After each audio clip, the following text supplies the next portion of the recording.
വിശ്വസിക്കാതെ അസത്യത്തിൽ ആഹ്ലാദിച്ച എല്ലാവർക്കും ശിക്ഷാവധി ഉണ്ടായിരിക്കും.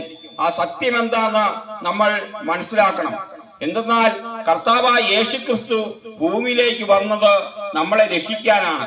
എന്നതിൽ നിന്ന്, പാപത്തിൽ നിന്ന്, രോഗത്തിൽ നിന്ന്, ശാപത്തിൽ നിന്ന് എല്ലാം രക്ഷിച്ച് നമ്മളെ നിത്യജീവനിലേക്ക് എത്തിച്ചേർക്കുവാൻ വേണ്ടിയാണ് കർത്താവായ യേശുക്രിസ്തു നമുക്ക് വേണ്ടി കാൽവരിയിൽ പാപപരിഹാര ബലി ചെയ്തത്. Hallelujah, hallelujah, hallelujah, hallelujah. അതുകൊണ്ട് നമ്മൾ ഒരിക്കൽ പാപത്തിന് അടിമകളായിരുന്നു. എന്തെന്നാൽ നമ്മളെ ദൈവം അവിടുത്തെ ഛായയിലും സാദൃശ്യത്തിലുമാണ് സൃഷ്ടിച്ചത്. എന്നാൽ നമ്മുടെ പൂർവ്വപിതാക്കന്മാരായ ആദവും ഔവയും പാപം ചെയ്ത നിമിത്തം നമ്മളിൽ തിന്മ കടന്നുകൂടി.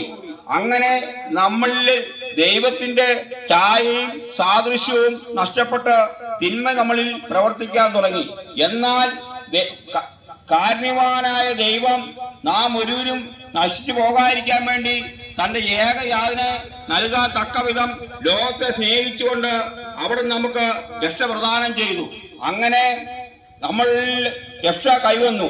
അതുകൊണ്ടാണ് വിശുദ്ധ പൗലോസ്ലീഹ റോമാലേഖനം 5-ാം അധ്യായത്തിൽ ഇങ്ങനെ പറയുന്നു: നാം ഒരിക്കൽ ദൈവവുമായി ശത്രുതയിലായിരുന്നു, എന്നാൽ നമ്മുടെ കർത്താവായ യേശുക്രിസ്തു, പാപമില്ലാത്ത യേശുക്രിസ്തു നമുക്ക് വേണ്ടി കാൽവരിയിൽ നമ്മുടെ എല്ലാം, ലോകത്തിന്റെ എല്ലാം പാപം ഏറ്റെടുത്തുകൊണ്ട് കാൽവരിയിൽ നമുക്കായി ബലിയർപ്പിച്ചു.